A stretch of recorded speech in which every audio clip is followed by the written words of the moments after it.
وأهل بيت رسول الله وصحابة رسول الله إلى أرض شاهد الفاتحة.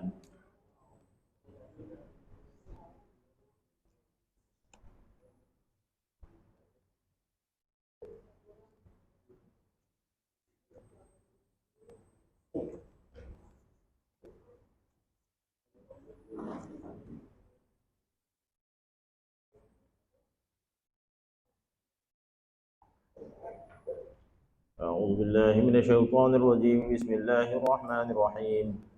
وإما ينزغنك من الشيطان نزغ فاستعذ بالله إنه سميع عليم. بسم الله الرحمن الرحيم. بسم الله الرحمن الرحيم. بسم الله الرحمن الرحيم. بسم الله ما شاء الله لا يسرق الخير إلا الله. بسم الله ما شاء الله لا يصرف السوء إلا الله. بسم الله ما شاء الله ما كان من نعمة فمن الله. بسم الله ما شاء الله لا حول ولا قوة إلا بالله. بسم الله ما شاء الله لا يسرق الخير إلا الله. بسم الله ما شاء الله لا يصرف السوء إلا الله. بسم الله ما شاء الله ما كان من نعمة فمن الله. بسم الله ما شاء الله لا حول ولا قوة إلا بالله. بسم الله ما شاء الله لا يسرق الخير إلا الله. بسم الله ما شاء الله لا يصرف السوء إلا الله. بسم الله ما شاء الله ما كان من نعمة فمن الله. بسم الله ما شاء الله لا حول ولا قوة إلا بالله. يا حي يا قيوم برحمتك أستغيث ومن عذابك أستجير. يا حي يا قيوم برحمتك أستغيث ومن عذابك أستجير. يا حي يا قيوم برحمتك أستغيث ومن عذابك أستجير. سبحان الله بحمده عدد خلقه ورضا نفسه وزنة عرشه ومداد كلماته. سبحان الله بحمده عدد خلقه ورضا نفسه وزنة عرشه ومداد كلماته.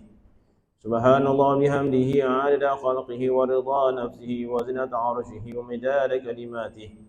اللهم صل على سيدنا محمد صلاة تكون لقلب طبا ودواء ولبصري نورا وضياء ولبدني عافية وشفاء وعلى آله وصحبه وسلم. اللهم صل على سيدنا محمد وآله وسلم صلاة تذهب بها أحزاني وتثبت بها جناني وتطهر بها لساني وتقوي بها أركاني وتعود بها بركاتها علي وعلى أهلي وأحبابي. اللهم إني أحتجت بدرب الله طوله ما شاء الله قفله لا إله إلا الله بابه محمد رسول الله صلى الله عليه وسلم سقفه لا حول ولا قوة إلا بالله العلي العظيم. الله لا إله إلا هو الحي القيوم لا تأخذه سنة ولا نوم له ما في السماوات وما في الأرض. من ذا الذي يشفع عنده إلا بإذنه يعلم ما بين أيديهم وما خلفهم ولا يحيطون بشيء من علمه إلا ما شاء. وسع كرسيه السماوات والأرض ولا يؤود حفظهما وهو العلي العظيم. بنا استدارت كما استدارت الملائكة مدينة الرسول بلا خندق ولا سور من كل قدر مقدور وحذر محذور ومن جميع الشرور. تطرسنا بالله تطرسنا بالله تطرسنا بالله من عدونا وعدو الله من ساق عرش الله إلى قاع أرض الله. اللهم اصرف عنا الأذى إنك على كل شيء قدير. استجرنا يا الله استجرنا يا الله استجرنا يا الله استجرنا يا الله. يا خير من عبدا وأفضل من قصدا واجود من أعطى وما بخل أسبل علينا أستار سترك يا عظيم. وقال موسى إني عذت بربي وربكم من كل متكبر لا يؤمن بيوم الحساب. وقال موسى إني عذت بربي وربكم من كل متكبر لا يؤمن بيوم الحساب. وقال موسى إني عذت بربي وربكم من كل متكبر لا يؤمن بيوم الحساب. كافها يا عين صاد اكفنا هم العدا ولقهم الردى واجعلهم لكل حبيب فدا وسلط عليهم عاجل النقمة في اليوم والغدا اللهم انتصر لنا انتصارك لأحبابك ورسلك على أعدائك اللهم انتصر لنا انتصارك لأحبابك ورسلك على أعدائك اللهم انتصر لنا انتصارك لأحبابك ورسلك على أعدائك اللهم لا تمكن الأعداء فينا ولا منا ولا تسلطهم علينا بذنوبنا اللهم لا تمكن الأعداء فينا ولا منا ولا تسلطهم علينا بذنوبنا اللهم لا تمكن الأعداء فينا ولا منا ولا تسلطهم علينا بذنوبنا يا واحد يا علي يا حليم حسبي الله ونعم الوكيل ولا حول ولا قوة إلا بالله العلي العظيم بسم الله آمنا بالله ومن يؤمن بالله فلا خوف عليه سبحان الله عز الله سبحان الله عز الله سبحان الله عز الله سبحان الله جل الله سبحان الله جل الله سبحان الله جل الله يا من أظهر الجميل وستر القبيح يا من لا يؤاخذ بالجريرة ولا يهتك الستر يا عظيم العفو يا واسع المغفرة يا الله يا الله يا الله اللهم إني أسألك بأسمائك التي إذا دعيت بها على موالق السماوات والأرض الفتح إن فتحت وانفجرت والتي إذا دعيت بها على أبواب العسر اليسر تيسرت وإذا دعيت بها مع أحداث للنشر انتشرت يا عزيز من لذليل غيرك يا قوي من للضعيف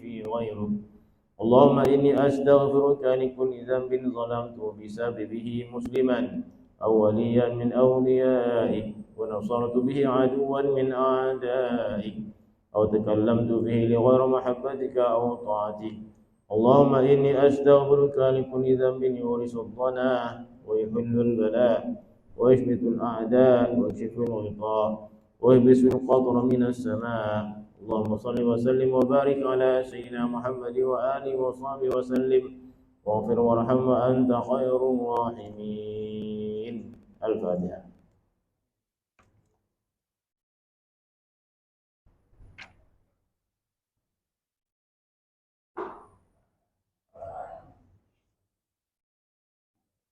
أعوذ بالله من الشيطان الرجيم بسم الله الرحمن الرحيم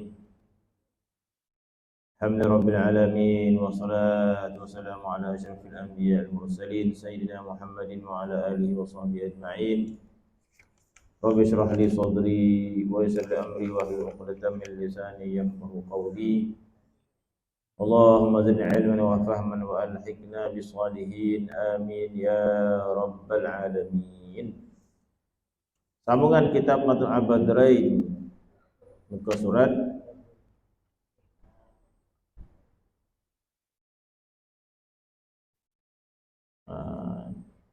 kita langkau tajuk Siyam sebab tajuk Siyam ni kita baca dekat Ramadan. Kita langkau terus kepada muka surat 65 bab puasa juga, tapi kita baca babu saumit tatawwu. Satu bab pada menyatakan puasa sunat 65 ni. Puasa Ramadan tu kita baca bulan Syaban. Babun saumit tatawwu. Babu saumit tatawwu. Ini satu bab pada menyatakan puasa sunat. Maka setengah daripadanya puasa Arafah, yakni puasa 9 Zulhijjah, yaitu hari yang ke-9 Zulhijjah bagi yang lain daripada orang haji. Bermaksud jemaah haji tidak disunatkan berpuasa ketika mana mereka berada di Arafah. Yang disunatkan puasa adalah orang yang tidak melakukan ibadat haji. Yang lain daripada orang haji dan orang musafir. Bermaksud orang musafir tidak macam mana katakan, tidak disunatkan.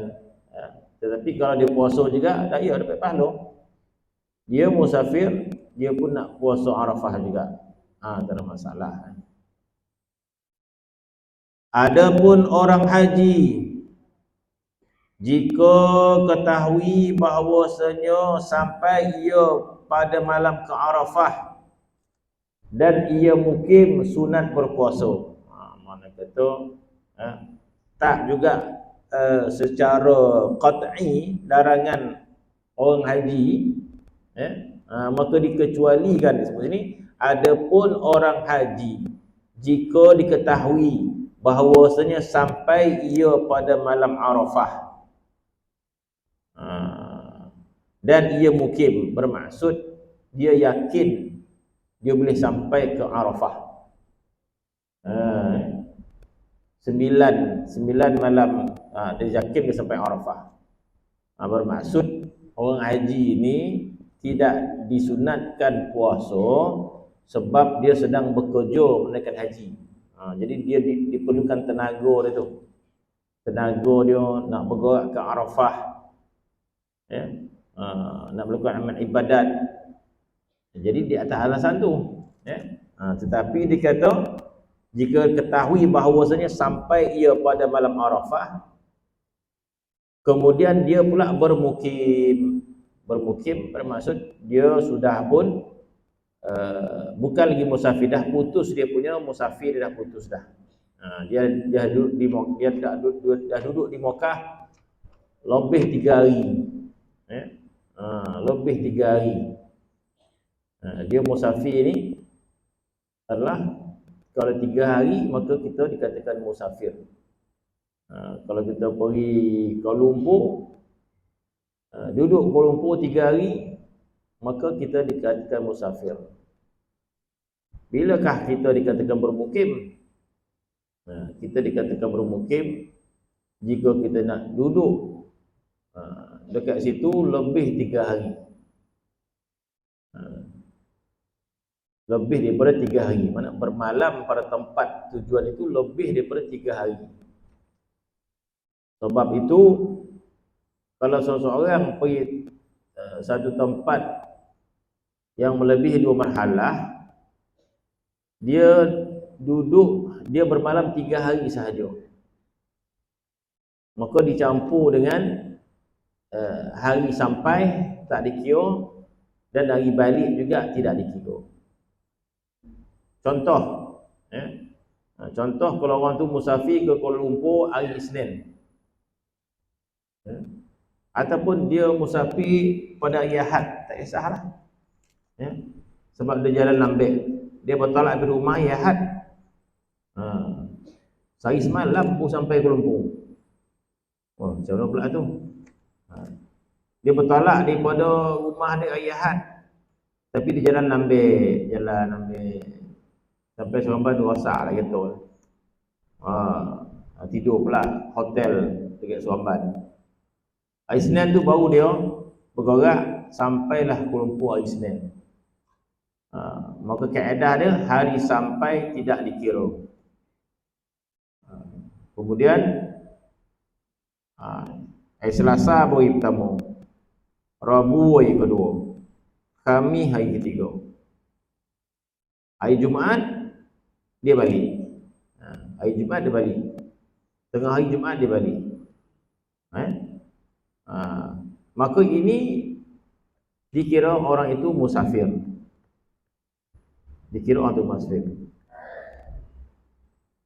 Dengan makna lain, sekiranya orang itu bertolak Kuala Lumpur hari Senin, dia bertolak Kuala Lumpur hari Senin, kemudian dia bercadang balik hari Jumaat. Dia cadang balik hari Jumaat. Dia pergi Kuala Lumpur hari Senin. Bilalah cadang balik ni? Hari Jumaat, kata dia. Jadi berapa hari tu? Kalau kita ikut hari dia, Senin, Selasa, Rabu, Khamis, Jumaat, 5 hari. Tapi tak, dia tak kira macam tu. Walaupun dia betul hari Senin dan sampai pada hari Senin, maka kaedah dia hari sampai tidak dikira. Maka dikira hari Selasa, Rabu, Khamis, dan hari balik juga tidak dikira. Jadi kalau orang tu musafir hari Isnin dan bercadang balik hari Jumaat, maka dia dikira orang yang musafir. Dan selama mana dia berada di tempat tersebut, maka dia boleh jamak dan boleh qasar lah, sebab dia musafir. Tetapi sekiranya kalau dia pergi hari Isnin dan dia bercadang balik hari Sabtu, dia pergi Isnin, bila lah balik ni? Hari Sabtu esok tak balik. Jadi tu dah kira Isnin sampai tak kira, Selasa, Rabu, Khamis, Jumaat dia boleh balik lagi. Dia balik Sabtu, maka dia telah melebihi 3 hari. Jadi bermaksud kalau orang musafir hari Isnin lebih 2 marhalah, balik bila? Balik hari Sabtu. Maka apabila sampai saja tempat yang dia nak tuju, contoh dia Kuala Lumpur, sampai saja maka terputuslah musafir. Dia terus jadi bermukim. Dia terus jadi orang bermukim. Sebab dia niat dia nak duduk lebih 3 hari. Sampai saja tempat itu maka dia kira bermukim. Maka tak boleh jamak, tak boleh qasar dah. Itu dia dah tahu. Dia dah tahu tarikh nak balik. Ada orang pula dia tak tahu tarikh nak balik. Dia pergi hari Isnin. Lama manalah pergi duduk rumah anak ni. Entah tak dapat nak ngabar dah. Berapa lama? Entah dah muak balik kita ni. Berapa hari tak tahulah. Jadi macam mana ni? Kalau orang ni tak tahu apa hari nak duduk ni, maka bila dia sampai di Kuala Lumpur, tempat yang dia sampai tu, hari sampai tu belum kira lagi. Bila balik ni mak, entah boleh dia duduk ni dah. Tak payah balik lah. Mula tak tahu ni nak tidur ke tidak, sampai macam mana? Tidurlah kata dia. Sampai hari Selasa, maka dia boleh jamak qasar lagi. Tapi tak tahu lagi ni berapa hari dia duduk. Macam mana? Tambah lagi kau? Tambahlah kata dia. Sadap pula duduk Kuala Lumpur ni. Rasa Rabu, tambah lagi Khamis, sampai Jumaat. Jumaat macam mana? Nak balik ke tidak? Kalau dia bercadang balik hari Jumaat, dia boleh lagi dikira musafir lagi. Tapi dia kalau dia khabar, tambahlah sehari ni, maka hari Jumaat tu habislah, tepi dah. Hari Jumaat tu tidak lagi boleh dijamak qasar. Itu cara nak menentukan orang tu masih musafir ke atau dia dah sudah bermukim. Itu cara nak menentukan. Ingat tak apa suka tadi? Confirm tak ingat? Banyak warna kan? Tengoklah balik. Cek balik.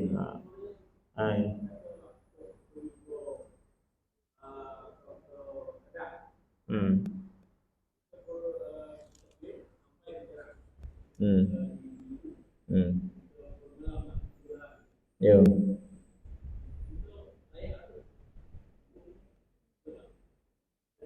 Cantik soalan tu. Kita nak pergi Kedah. Kita nak pergi Kedah betul. Macam tu juga. Bila kita bercadang, kita nak berhenti dekat Perak, tengok cadangan kita berapa hari kita duduk Perak. Kalau kita cadang duduk Perak tu seminggu, sampai di Perak dah bermukim dah. Tapi kalau macam tadi, dia sampai ke Perak hari Senin, dia nak pergi Kedah ni, tapi sampai Perak Senin, duduklah dekat Perak ni sampai lama lah, sampai Jumaat esok baru kita bertolak. Maka dikira musafir lagi, sebab dia kira hari sampai tak kira, kemudian kira hari Selasa, Rabu, Khamis 3 hari. Jumaat dia nak musafir. Hari musafir tak dikira. Jadi tidak dikira bermukim. Tapi kalau dia bercadang hari Senin sampai Perak, bilalah kita nak sambung perjalanan ke Kedah? Hari Sabtu lah. Jadi bila sampai dekat Perak tu, dia dah bermukim dah. Bermukim lah, ya. Itu maksud dia. Betul lah. Jawapan dia tu. Penuh tak soalan dia tu kan? Nak tanya apa tadi? Saya faham macam tu lah. Yang di Kedah semua lah. Dia dah duduk Kedah tu berapa lama? Duduk Kedah berapa lama? Kalau dia nak duduk Kedah 3 hari je, maka bermusafir lah dia. Sebab dia duduk 3 hari je. Tu pula tolak pula hari sampai, tolak pula hari kita nak musafir semula kan. Berapa hari tu?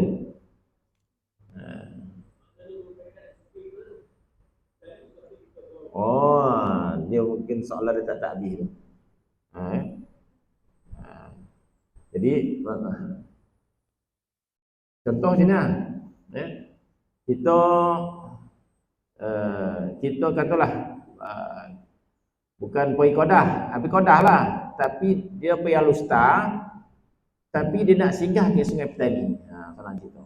Itu lebih mungkin nak soalan nak tanya macam tu saya rasa, tapi tak sampai soalan ni. Rasa salah. Dia nak pergi Alustar, tapi dia singgah di Sungai Petani. Tengok tadi lah Sungai Petani tu berapa hari nak duduk. Kalau 3 hari, maka boleh lagi dia dikira musafir lah. Kemudian nak pergi Alustar pula. Tengok pula Alustar tu berapa hari. Macam tu juga. Kalau dia sekat 3 hari, dia boleh lah dikira musafir lah. Itu kan. Tetapi pula.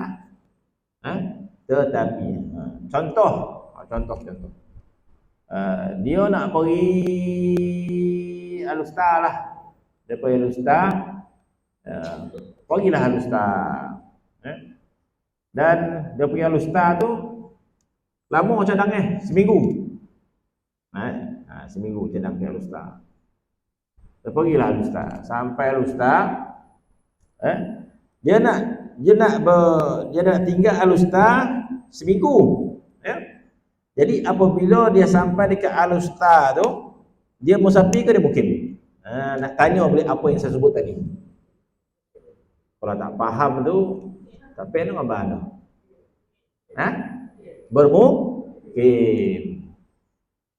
Bermukim lah kan. Tiba-tiba dia bercadang pula nak pergi Jitra. Adalah anak seorang di situ atau besan ni kau. Jitra telefon mula balik nak abang tu, tahu dia. Adalah besan ramai yang Kedah. Adalah besan dekat Jitra, tahu dah. Datang sini kata dia. Datang ni 9 orang Kedah tak datang. Mai lah sini. Jitra kan. Dah. Duduklah semalam 2 malam ke. Apa? Semalam ke dia pergi Jitra 2 malam. Di Jitra tu dia musafir tak musafir?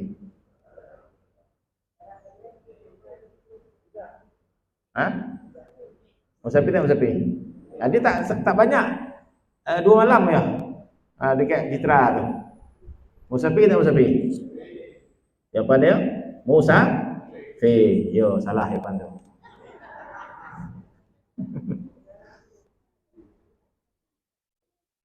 Dia tak musafir dah. Sebab dia tak bercadang daripada rumah. Dia tak bercadang daripada rumah. Dia tak bercadang rumah. Dan sekiranya dia bermukim lah. Sebab bila dia dah bermukim di Alustar, dia nak pergi ke mana-mana, tengok balik jarak daripada tempat dia bermukim tu. Dia dah sampai Alustar dah bermukim dah. Nak pergi Jitra, kira datang Alustar ke Jitra tu. Sampai tak 2 malam, okey ya. Alustar Jitra okey ya. Dia bukan kira Tembahau sana. Kecuali dia cadang dia nak pergi sampai Jitra ni.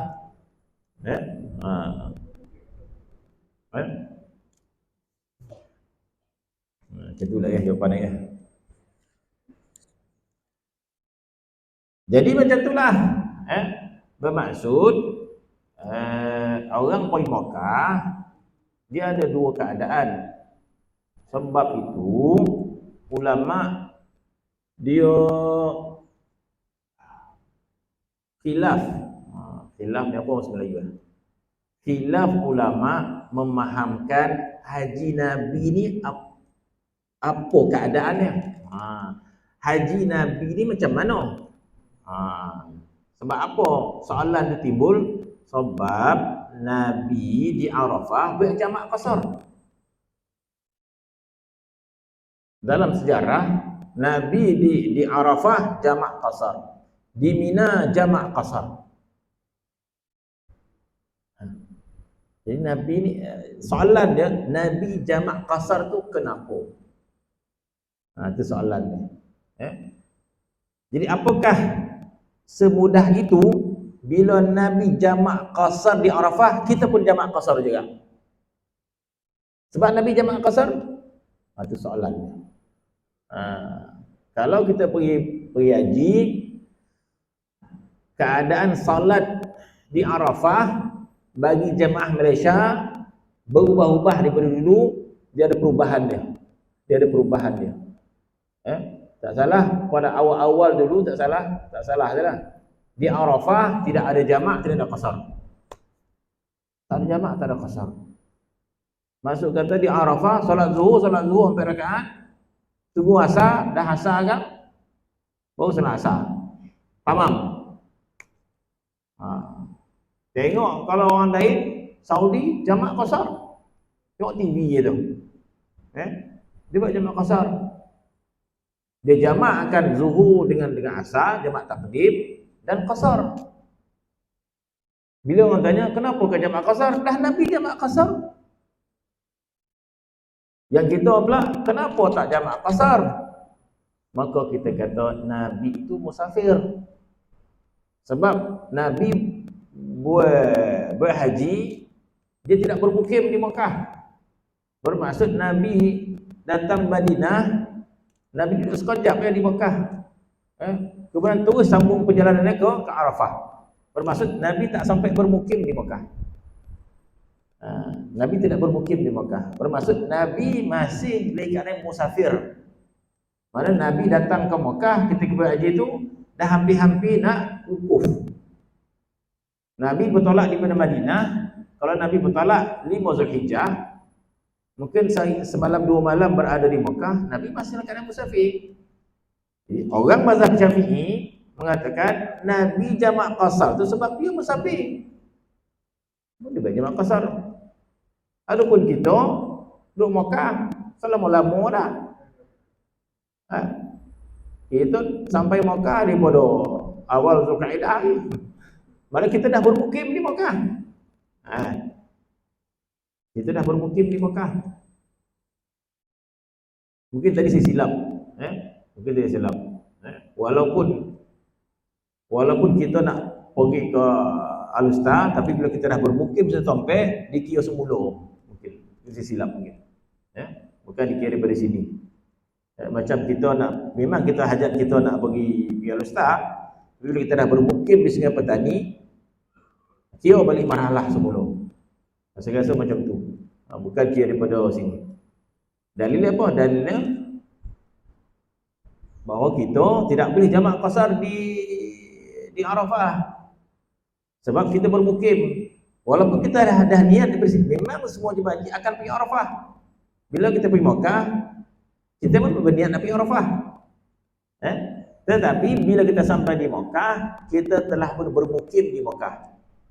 Jadi bila kita pergi ke Arafah itu, jarak itu dikira daripada Arafah, bukan daripada Jampul.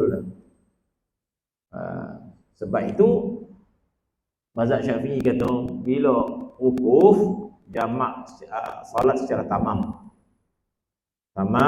dan tidak dijamakkan, tidak dikosarkan. Saya rasa dulu tu baik. Lah penting muzakarah, jadi tabung haji yang mutaakhirin ini dia lebih mencampur adukkan pendapat. Lebih mencampur adukkan pendapat. Kadang-kadang ambil juga mazhab sekian. Untuk apa? Untuk kemudahan dah. Bukan saja-saja nak buat tak. Contoh dalam bab apa? Banyak bab lah. Dalam bab orang kalau lupa balut tangan dia, kalau patah balut tangan Macam mana nak buat air semayang ni macam mana?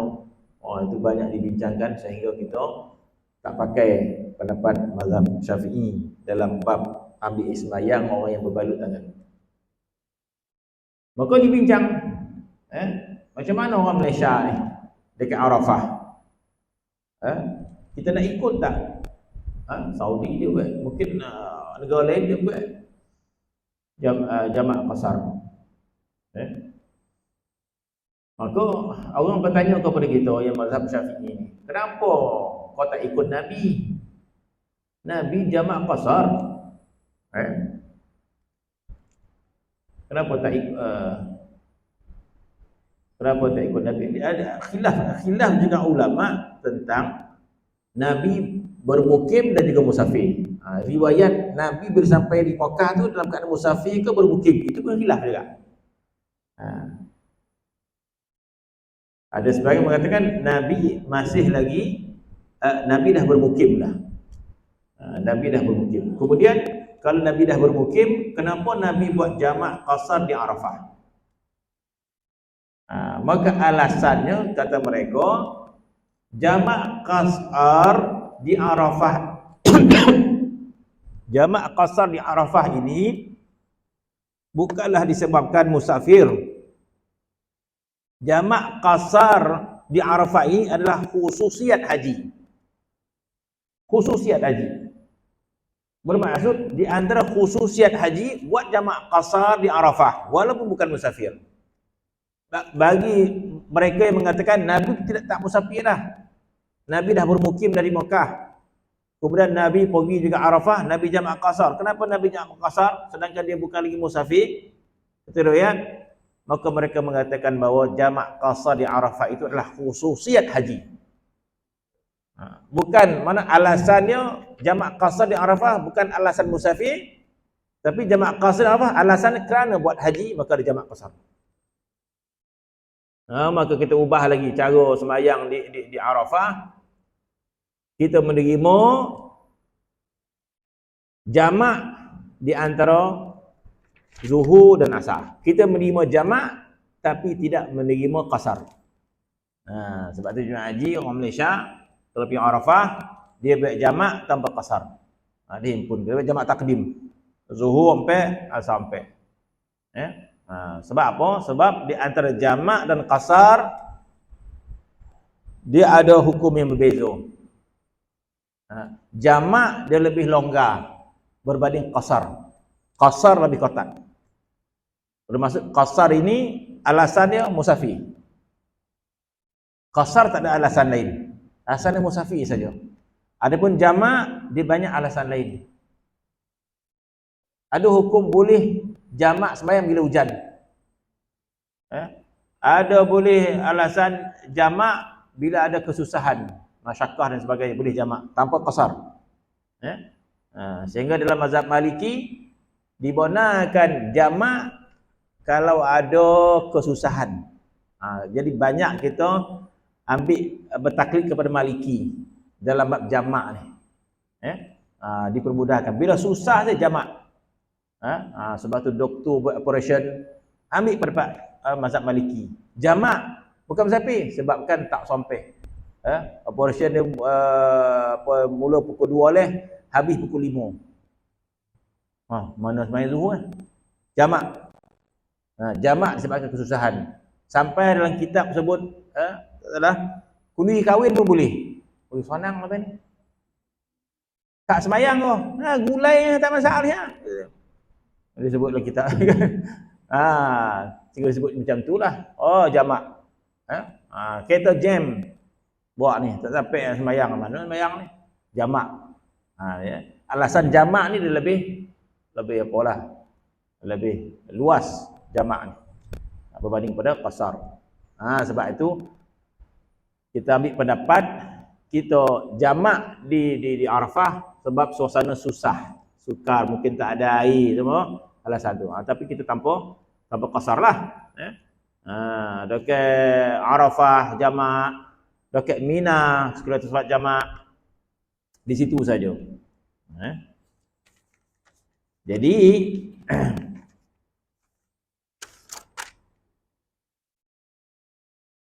Besok apa ni? Hilang ya. Ni tadi.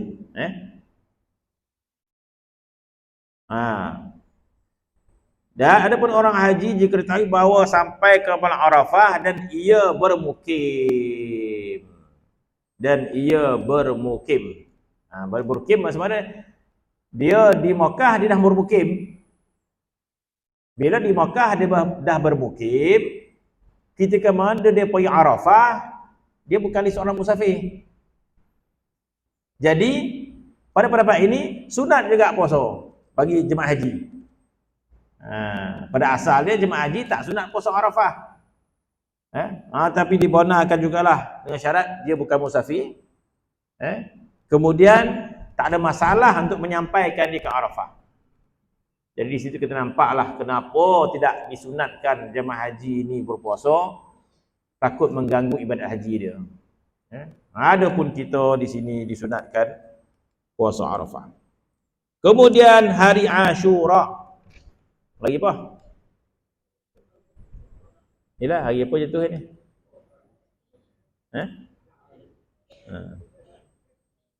Baru awal tahun dah lupa. Kalender Islam dah lupa. Hari apa?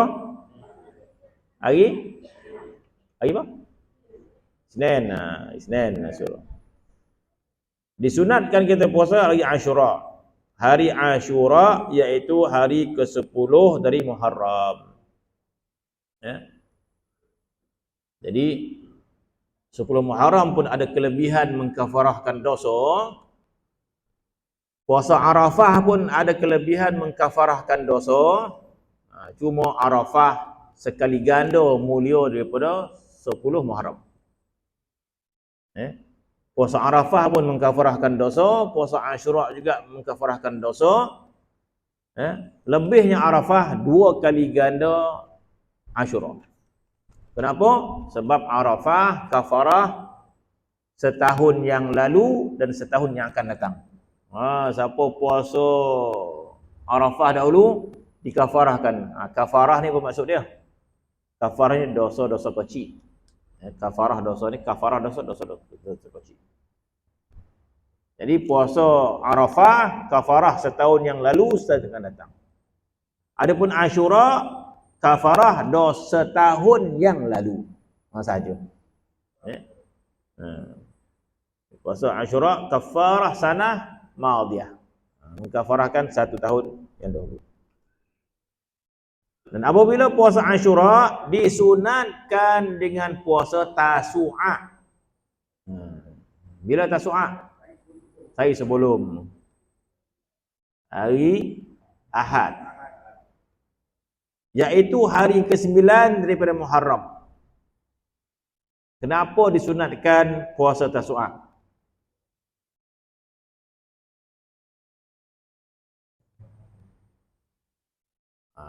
Disunatkan, Nabi perintahkan kita puasa 9. Asal dia perintah puasa 10. Kenapa? Sebab bila Nabi sampai Madinah, Nabi tengok orang Yahudi 10 Ashura berpuasa. Sampai Madinah, Nabi tengok orang Yahudi berpuasa. Jadi Nabi bertanya, kenapa kamu puasa pada hari ini? Maka mereka mengatakan, kami berpuasa kerana memperingati kejayaan Nabi Musa. Apa lagi? Nabi Musa dengan Fir'aun, dan Fir'aun tenggelam pada 10 Ashura.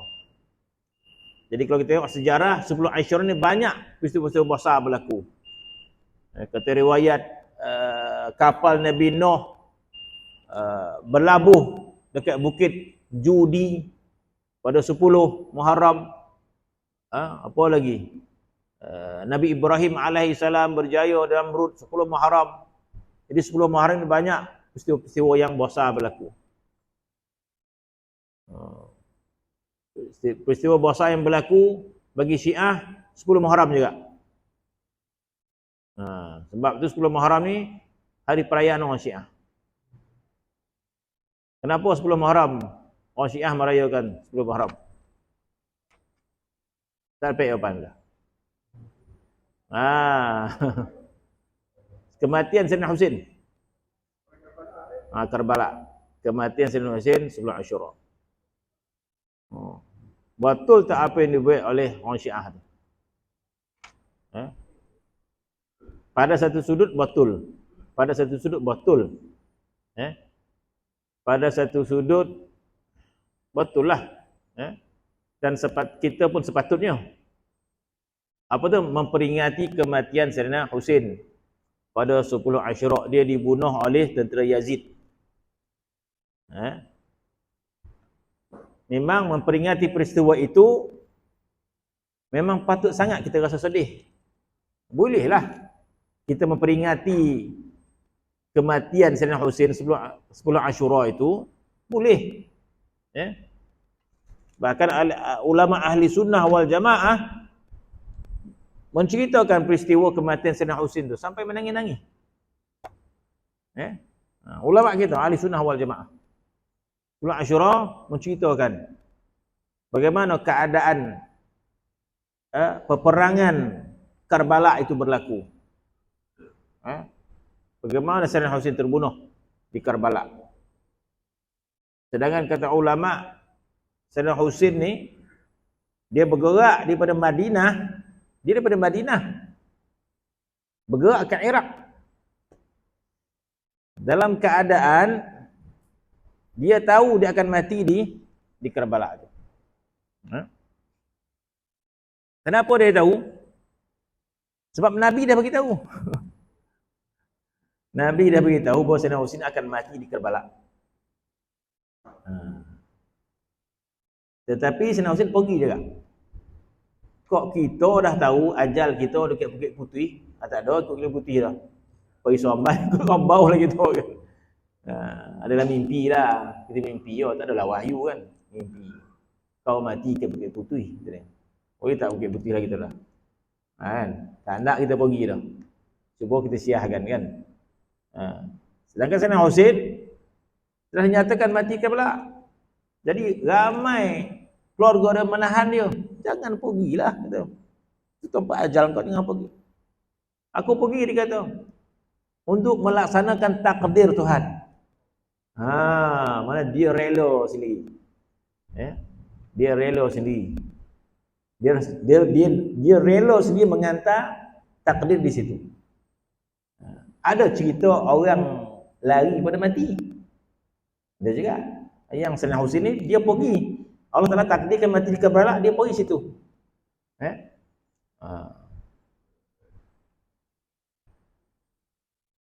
Ada orang dia lari pada mati.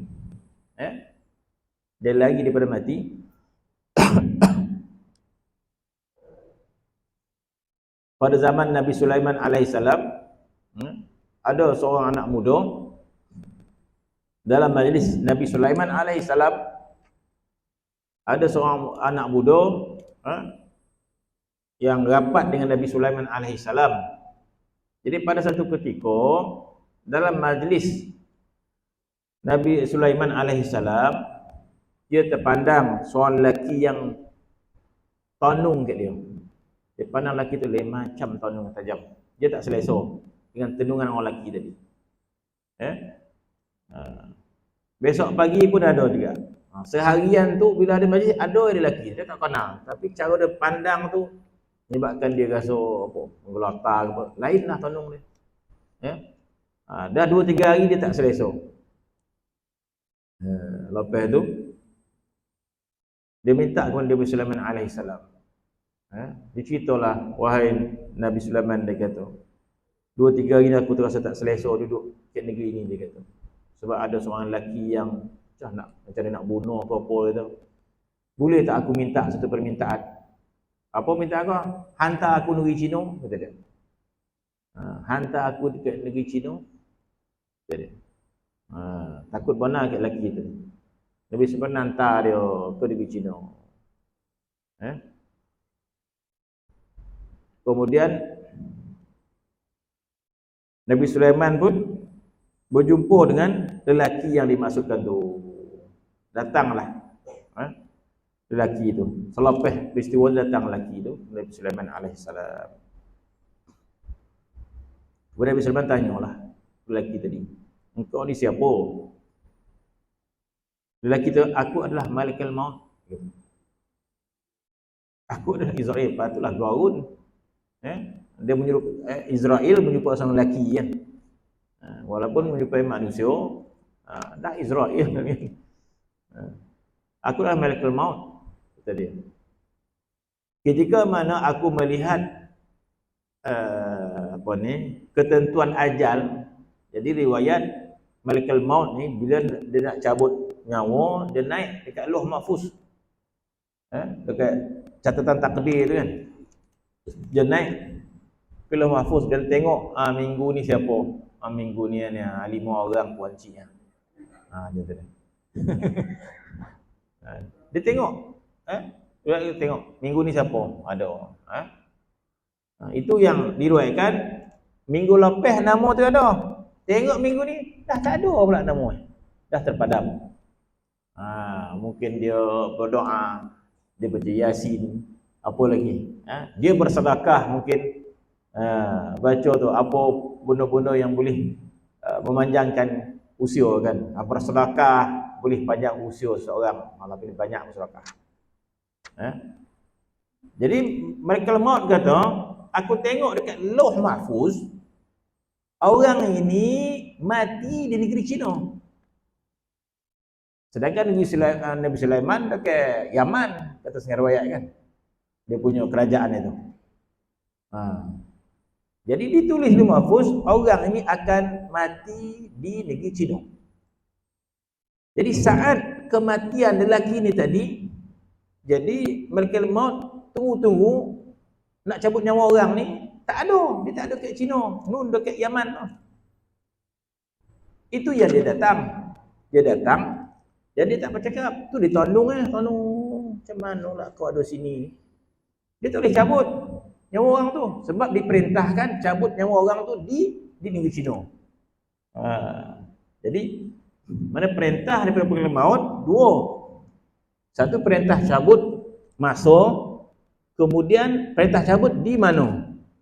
Dua-dua tu kena tepat. Kalau tak tepat, confuse bagi Israel kan. Dua-dua tu tepat. Pukul berapa, di mana. Itu yang Allah Ta'ala sebut, wa ma tadri nafsum maza taksibu ghadan wa ma tadri nafsum fi ayyi ardin tamut.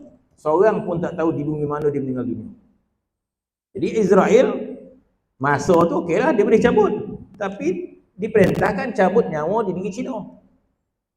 Dia datang, dia tengok muka ni, so dia perhati, dia polik, macam mana lah kau nak pergi Cina ni. Tiba-tiba orang tu sendiri minta hantar aku negeri Cina. Minta sampai di Cina, dia cabut nyawa dia. Mana orang yang lagi daripada ajal lah. Orang lain berajal, ditarik dia. Tapi Sayyidina Husain alaihissalam, ajal dia tidak disebut di Karbala, tapi dia pergi juga Karbala. Kenapa pergi? Dia kata untuk melaksanakan takdir Allah Subhanahu wa Ta'ala. Maka layaklah untuk kita memperingati dan rasa sedih kematian tersebut. Sebab yang meninggal ini adalah cucu kepada Nabi sallallahu alaihi wasallam. Satu perintah daripada agama sebenarnya. Kematian Sayyidina Husain, bila kita konang, patut tak kita rasa sedih? Patut. Kok moyang kita kena mati, kena bunuh pun, nak ngonang kok macam tu. Anyang sebenarnya jawab pun bunuh. Bila cerita balik, menitik mata orang-orang. Sedih waktu nasib. Orang kata, patutlah anyang kau, kata tu. Sedangkan dalam agama apa perintah dia? Agama perintah kita rasa cinta kepada keluarga Nabi lebih daripada keluarga kita. Menyayangi keluarga Nabi lebih daripada keluarga kita. Kalau kita patut rasa sedih ada keluarga kita yang dibunuh, bila kita konangkan, kita kata tak ada dan maafkan Kemini ni dah. Anyang dengan dia bunuh sampai kiamat tak maaf dah, kita kata. Kita konangkan, kita akan rasa sedih. Jadi kalau keluarga kita dizalimi rasa sedih, tak wajib ke kita punya perasaan terhadap keluarga Nabi SAW? Wajib sebenarnya, kita ya tak tahu. Sebab tu dari sudut itu Syiah menduluhi kita. Dari sudut menghayati peristiwa itu Syiah menduluhi kita. Menduluhi kita, mereka menghayati peristiwa tersebut. Cuma salah melampau lah. Salah dia melampau, salah dia punya pegangan dia terhadap para sahabat dan sebagainya lah. Salah. Tapi untuk merasa sedih kematian keluarga Nabi memang layak untuk rasa sedih. Tapi tak ada buat apa lah kalau sedih.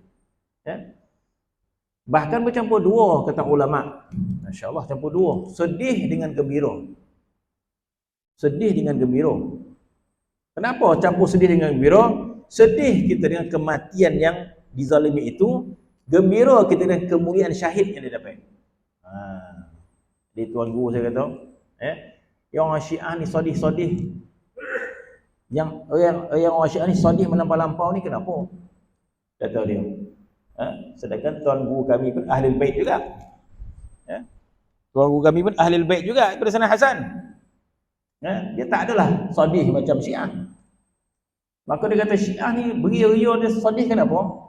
Sedih itu sekadar peristiwa ketika dia mati sahaja. Adapun sekarang ni patut kita sedih kepada Sayyidina Husain. Nak sedih apa? Dia berada dalam syurga. Dia berada dalam nikmat. Apakah sekarang ni Sayyidina Husain terseksa? Tak. Apakah Sayyidina Husain sekarang terseksa? Dia berada dalam nikmat. Jadi Sayyidina Husain, Sayyidina Hasan itu memang disebut oleh Nabi SAW yang patut kita agung, yang patut kita sanjung. Kenapa? Sebab Nabi menyebut Al-Hasan wal Husain Sayyidah Syabab Ahli Jannah. Al-Hasan wal Husain Sayyidah Syabab Ahli Jannah. Sayyidina Hasan, Sayyidina Husain adalah ketua pemuda syurga, Sayyidah Ahli Jannah. Jadi kita bukanlah menyanjung tentu Allah tak, tapi kita menyanjung orang yang dimuliakan oleh Nabi SAW, itu saja. Di atas dasar kita menyanjung orang yang dimuliakan oleh Allah Subhanahu Wa Taala, kita menyanjung orang yang dimuliakan oleh Nabi SAW di atas dasar itu. Bukan kita menyanjung seperti Syiah dan sebagainya. Jadi di asal itu kita mengagungkan, kita membesarkan mereka ketika kita memuliakan mereka. Dan kita rasa sedih, sedih di atas kezaliman cara kematian, tetapi tidak sepatutnya kita sedih berpanjangan sebab mereka berkeadaan gembira. Sebab alam barzah itu sama ada taman di taman syurga ataupun lubang api neraka. Bahkan Allah Subhanahu wa taala menyebut dalam Al-Qur'an, la tahsabanna alladhina qutilu fi sabilillahi amwata bal ahya'un 'inda rabbihim. Jangan engkau menyangka orang yang mati di jalan Allah itu mati, tapi mereka hidup. Jadi pada hakikatnya Sayyidina Husain yang dibunuh berada dalam nikmat Allah Subhanahu wa taala. Tak sepatutnya kita bersedih berpanjangan begitu, tak. Sedih itu keadaan kematian dia sahaja. Tapi sepatutnya kita rasa gembira dengan kemuliaan yang Allah Ta'ala bagi dia. Dia berada dalam syurga. Dia bukan berada dalam seksaan. Sebaliknya orang yang membunuhnya berada dalam azab daripada Allah Subhanahu Wa Ta'ala. Jadi hari Ashura. Kemudian Nabi bertanya kepada orang Yahudi, kenapa engkau berpuasa? Sebab kami memperingati hari Nabi Musa alaihissalam berjaya melarikan diri daripada Fir'aun dan Fir'aun meninggal dunia. Bermaksud orang Yahudi memperingati sejarah Nabi. Maka Nabi menyebut nahnu aula bika. Nahnu aula bika. Nabi menjawab, kami lebih utama daripada kamu. Kami lebih utama daripada kamu. Jadi ulama memberi maksud kami lebih patut bergembira daripada kamu. Itu maksudnya. Nabi kata nahnu aula bika, kami lebih lagi sepatutnya berbanding pada kamu. Bermaksud orang Yahudi itu bergembira dengan kejayaan para nabi terdahulu, kita lebih lagi lah sepatutnya bergembira. Bila ada kisah-kisah nabi yang berjaya, maka kita bergembira. Orang Yahudi bergembira dengan menunjukkan rasa syukur kepada Allah Subhanahu wa taala, maka dia berpuasa. Maka berpuasa dia. Maka Nabi berkata, nahnu aula bikum.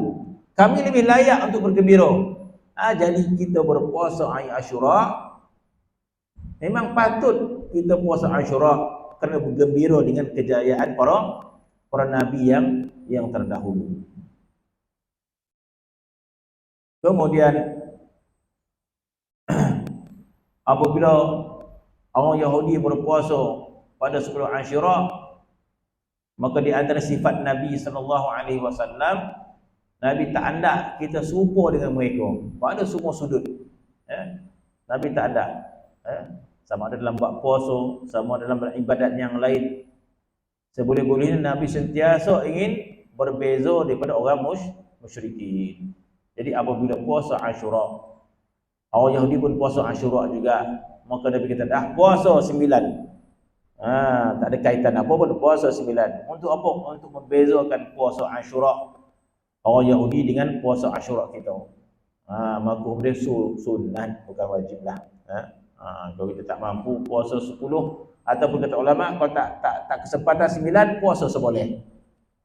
Disuruh juga. Terlupa pula ayahan. Disuruh juga puasa 10 seboleh.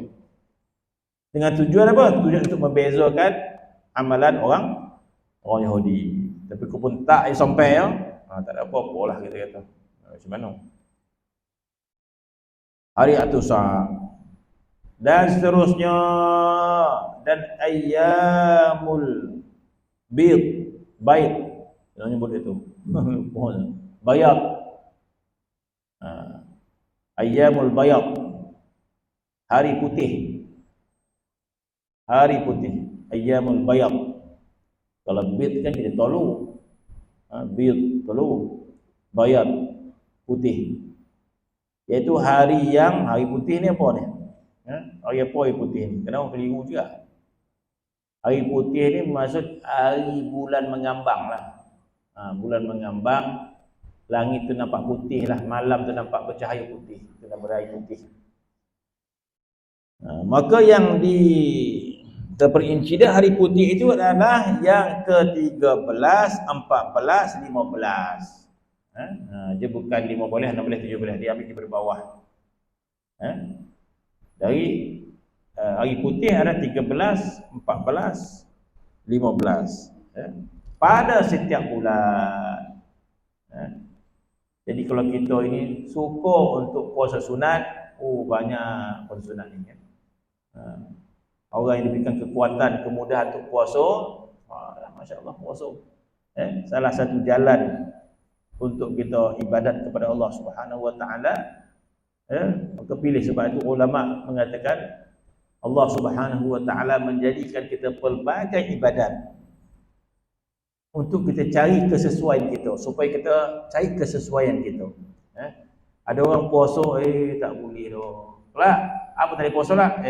Saya kalau puasa 10 kau menentu. Seboleh kau dicanai. Tak boleh dah. Cari kesesuaian lain lah. Cari lubang apa? Lubang sedekah gitu. Puasa tak dapat sedekah lah. Elon banyak sedekah lah. Lorong. Lorong sedekah pun tak dapat dah. Tak boleh dia. Sayang amat rasa duit ni. Cik dah lorong ni, baca Quran, tak pakai modal mana pun. Baca Quran siang malam pergi kotak. Tak ya boleh ada Quran dah. Cari dah lorong lain apa lagi. Solat lah kan, solat sebagainya. Carilah. Mana terlalu banyak cara kita ibadat. Jangan kita lemah. Paling tak ada apa ni. Tak boleh bangun malam pun tak dayung. Tak dapat dah. Tak ya kepala lepas isyak subuh salat bukan. Letak ya lelap. Mudah lelap. Tak lelap. Tak dapat nak mengkiam dah. Kiam pun tak dapat, sedekah pun tak apa. Jadi dia kata, banyakkan berzikir, Nabi kata. Banyakkan zikrullah. Itu lagi mudah saja. Kita puasa tak mampu, baca Quran pun orang suruh duduk berangkat. Tak dapat baca Quran, mengangkat-angkat. Orang suruh duduk mengangkat baca Quran. Tak boleh baca Quran. sedekah pun tak mampu, apa lagi? Sembahyang pun Allah pinggang sakit. Tak terayuh. Jadi tarawih tu 8 lah. Tak ada 20 dah. Semua dah tua-tua semua ni kan. Sembahyang. Jadi apa? Perbanyakkan zikrullah. Oh ya ni tak ada masalah, mudah. Modal liu ya begitu. Banyak zikir. Jadi banyak lowong kita untuk melakukan ketaatan. Jadi kalau orang dilowongkan oleh Allah Subhanahu wa taala, maka dipermudahkan untuk puasa, ya silakan. Terlalu banyak ruang-ruang ibadat puasa. Jadi orang tu bila dah mudah puasa, maka puasa jadi kan. Maka di antara dia ada hari putih, Ayyamul Bayad. Hari putih 13, 14, 15. Isnin Khamis lain, puasa putih lain, puasa bulan haram, banyak tu kan. Dan Ayyamus Sawat. Ada pula hari hitam. Jarang saya baca ni. Saya puasa putih ni. Dan Ayyamus Sawat. Sawat ni hari hitam pula. Iaitu hari yang ke-28 dan 29 dan 30 pada tiap-tiap bulan. Jarang kita baca ini. Habis. Kemudian 6 hari Syawal dan berhubungan dengan hari raya terlebih afdal. Mana puasa 6 yang paling afdal, lepas raya pertama tu puasa. Puasa 6 lah. Sebab tu kalau di Yaman, di Hadramaut, hari pertama ya dia apa? Dia merayakan, kemudian kembali senyap 6 hari. Dilakukan oleh masyarakat di situ. Hari pertama, hari kedua tu dah tak keluar rumah dah, jarang nampak. Mana soalan macam kembali bulan Ramadan balik. Kembali bulan Ramadan balik. Pada hari pertama ya, hari kedua, senyap semua. Tak ada. Hari ke-7 sok baru raya. Dah habis sudah baru raya. Kita tak dapat puasa 6.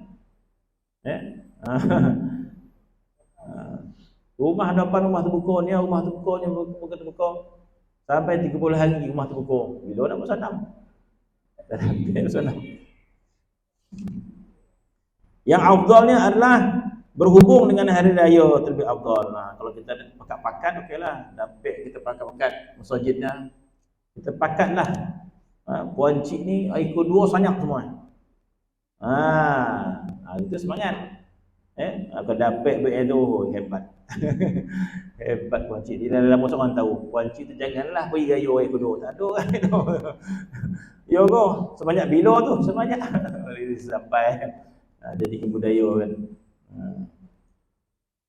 Puasa hari Isnin dan Khamis dan puasa hari Arba', hari Rabu, dan puasa hari Mi'raj. Nampak dalam kitab mana sebut? Kitab Matla'ul Badrain. Kitab Matla'ul Badrain ini bukan jalan-jalan kitab kata ulama. Sebab kitab ini adalah dirujuk daripada beberapa kitab muktabar yang besar. Maka dimasukkanlah kitab Matla'ul Badrain ni. Jadi ilmuwan yang mengkaji kitab Matla'ul Badrain ni, hebat kitab Badrain ni. Sebab dia adalah diambil daripada kitab-kitab muktabar yang besar dalam fiqh mazhab Syafi'i. Saya terlupa daripada kitab apa. Dia masuk sini. Jadi dah dihimpun sini dah. Jadi bermaksud kitab Matla'ul Badrain ni macam boleh kita pegang lah. Boleh kita jadikan hujah. Mana ambil kitab Matla'ul Badrain? Badrain okeylah, boleh pegang lah. Macam itulah maksud dia. Mana ambil? Google. Tu kena tengok balik kan. Datang kan. Mana ambil? Ada lah website tu. Tu kena tengok betul-betul balik. Tapi mana ambil? Matla'ul Badrain. Tu macam kita boleh pegang lah. Sebab kitab Matla'ul Badrain ni lah kitab, dia ambil kitab-kitab muktabar, kitab fiqh. Jadi apa disebut? iaitu puasa pada hari Mi'raj. Hari Mi'raj ni apa?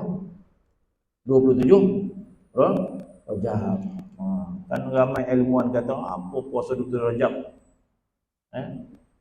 Bid'ah dan sebagainya kan. Kita Muslim sebut. Dia nak kaji kata apa-apa dia pun nak kaji lah, kajilah. Ya. Jadi bagi kita yang awam rasanya bersandar kepada pemahaman batin sudah madai. Tapi ada yang lebih pandai lagi, kita pemahaman pun nak dibodahkan. Itu pulanglah. Tak semua boleh pakai nak cek balik semua kan. Tu dia nak jadi kojo nak. Jadi kita seorang awam memadailah untuk kita bersandar kita pemahaman batin. Ada disebut berdailah. Dan sunat puasa pada hari yang tiada ada bagi seorang makanan yang dimakan dia. Ini adalah sunnah Nabi SAW. Ada tak sarapan? Tak ada. Kedai tutup. Tapi puasa. Itu adalah sunnah Nabi SAW. Nabi macam tu. Bila tanya Aisyah, ada makanan wahai Aisyah? Tak ada ya Rasulullah. Okey, puasa. Jadi sebut juga puasa disebabkan tak ada makanan. Dan puasa Ashhurul Hurum, puasa bulan-bulan haram. Nanti kita hurai puasa bulan-bulan haram. Wallahu ta'ala alam. Bismillahirrahmanirrahim. Alhamdulillahirabbil alamin wassalatu wassalamu ala asyrofil anbiya'i wal mursalin wa ala alihi washabihi. Alhamdulillahirabbil alamin.